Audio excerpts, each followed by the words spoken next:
Just a quick public service announcement before we begin today's video. I feel as though I've said something similar in the past, maybe in a recent Return to Call of Duty Black Ops 3 video, or perhaps it was on Twitter at some point. But unfortunately, my influence clearly isn't as sprawling as I might have hoped, and therefore I'm forced to repeat myself, especially given the time frame as so many players are returning or playing Call of Duty Black Ops 3 for the very first time because of the hype surrounding Call of Duty Black Ops 4. I feel as though certain players are going to tarnish that experience for the majority of us. And I'd like to just call out those players very quickly. If you are one of those players who has never left Call of Duty Black Ops 3 from the day it came out, and you can tell that these are those players, they hit level 55 and then never prestige their account, and put probably 10 plus hours into this game every single day, 24/7 Nuketown throwing cross-map concussion grenades, like 2 at a time, every single time they spawn, just, oh, I've spawned, concussion, concussion. You guys can kindly take this time to go fuck yourself. But without further ado, I'd like to talk about some Call of Duty Black Ops 4 stuff for you guys today. In my recent Call of Duty Black Ops 4 video, we talked about the reveal. I gave you guys the information that you would want to know between multiplayer, blackout, the specialists, zombies, and in today's video, I'd like to go a little bit more in depth in my own discussion, my own opinion on what we've heard from Call of Duty Black Ops 4 and express some of my fears for the game, especially because there are some things that are really somewhat obvious to me that they haven't released a whole lot of information on certain topics, and there are some alarms going off in my head, and I'm like, yeah, someone should probably talk about this, and that someone is yours truly. But before we begin, what's going on, guys? Welcome back to Call of Duty Black Ops 3 on BlackTideTV. I'd also like to drop into a little rumor mill. There's been some rumors recently of Call of Duty 2019. Can we just get through Call of Duty Black Ops 4 before we start speculating on the next game? This is how Call of Duty is struggling every year, by trying to fight the hype from the next game. We just want to live in the now. Can we just enjoy the game that hasn't even come out yet before we start talking about Call of Duty 2019? Yes, some developers that worked at Infinity Ward way back in 2010 have returned from Respawn, and that does not by any means indicate that there will be a Call of Duty Modern Warfare 4. Everyone can just stop crapping your pants about this. Just because there are some developers returning to Infinity Ward does not mean that they are instantaneously like, okay, we don't care what you're doing, Infinity Ward, we're just going to make our own game now. So that's all I wanted to say on that. I don't want to make a full video.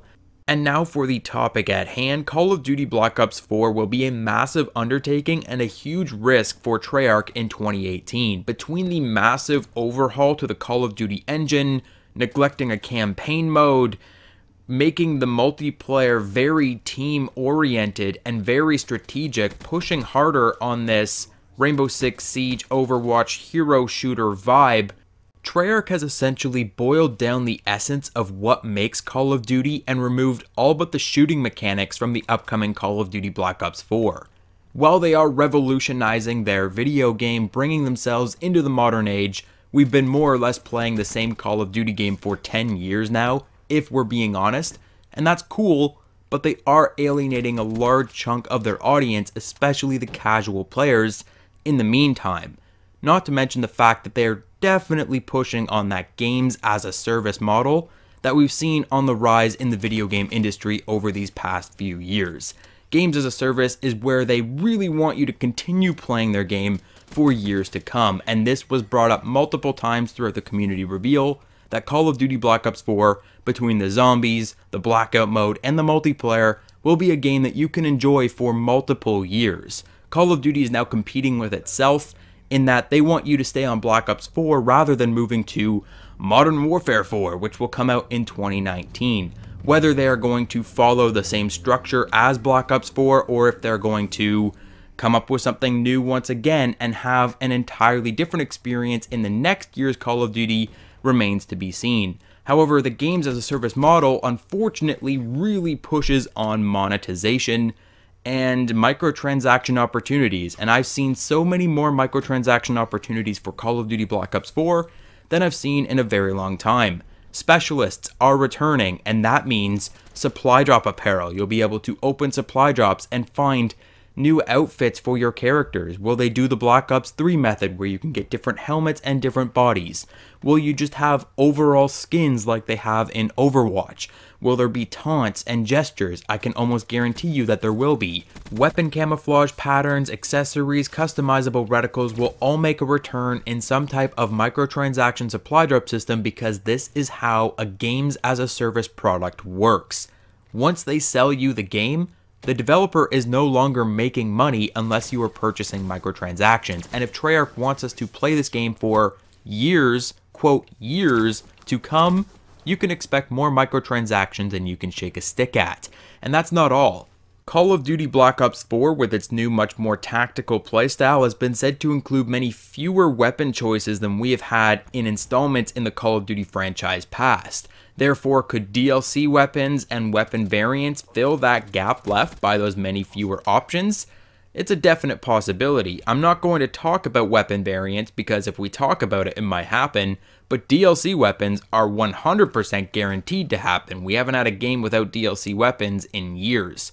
DLC weapons, how will they use those weapons in the game? Will we be able to get those weapons by completing challenges, the Infinite Warfare method?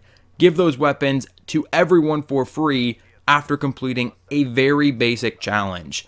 Not a contract like in World War II, not dropping them directly into supply drops like in Black Ops 3. I want to see an Infinite Warfare method, or simply hand the new weapons to everyone Fortnite style, where everyone gets access to every new thing, and the only option for supply drops is cosmetic. But I cannot believe that they would do that for Call of Duty. They haven't done that for Call of Duty in years.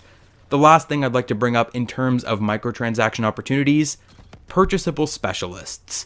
We've seen this in Rainbow Six Siege, and we see how much this game, Call of Duty Black Ops 4, is taking from Rainbow Six Siege. Rainbow Six Siege has dozens of operators, and many of those operators you have to purchase with real-world dollars.